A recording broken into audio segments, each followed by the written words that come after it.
I'm Leslie Meredith here with ITE at Africa Oil Week, and I have Kishan in the studio with me. How are you? Good, thanks. And yourself? Good. He has just been participating on a panel about local content, one of our big topics today. Tell us some of the highlights from what you told your audience.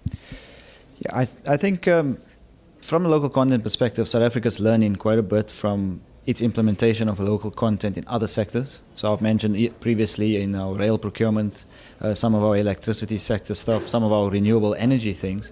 And I think what's becoming fundamental for us is the fact that local content needs to be, or the policy needs to be developed based on scientific methods, on a fact-based approach into understanding what actually is your industrial capabilities, understanding why you're doing local content.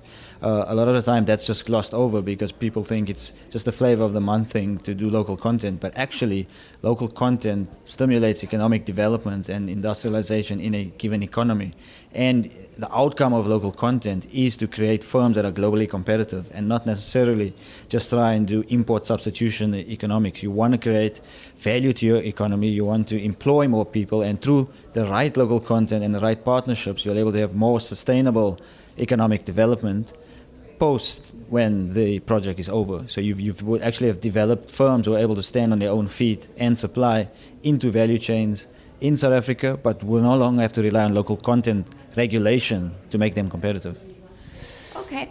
And how do you see the policy for local content evolving over the next couple of years?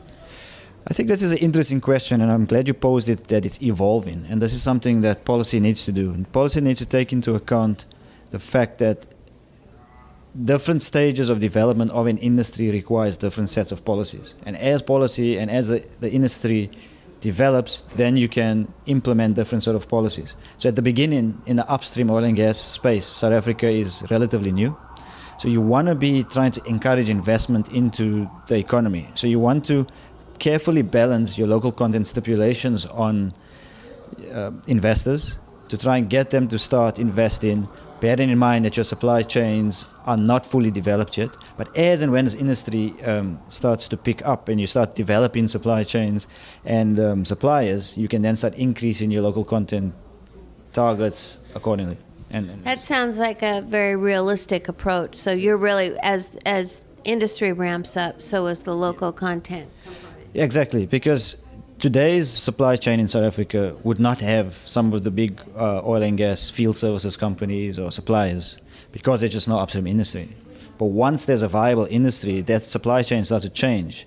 And you'll find that actually, if you do your analysis properly, you'll have a lot more companies that are just local or have made the necessary investments on it by themselves to participate in this sector. So that helps you sort of set targets or minimum thresholds.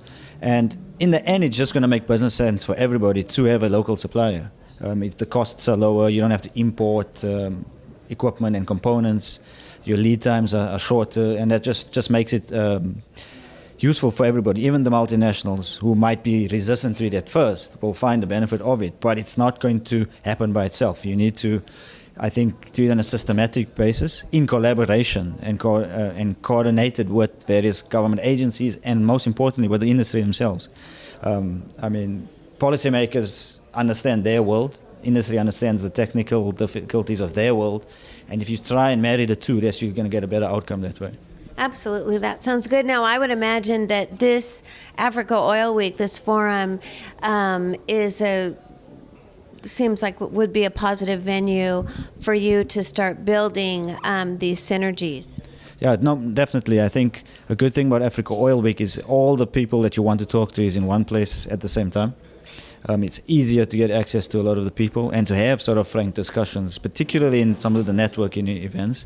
It's also good to just get different perspectives from different parts of the continent and also different solutions and different technologies, because that changes the way you set policy. You're no longer stuck with perhaps one technical solution or technology solution. There are other alternatives that you can start getting your head around, and perhaps on a project by project basis say that technology works for this project but not for that. And but what's most important is you have the industry experts here.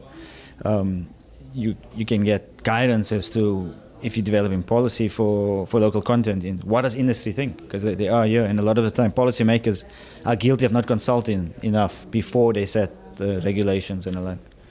Well, that's great. Well, I'm glad that it's a good experience for you, and we hope you get a lot of input, and this all evolves. We can all evolve together. Thank you. Thank you. Thank you.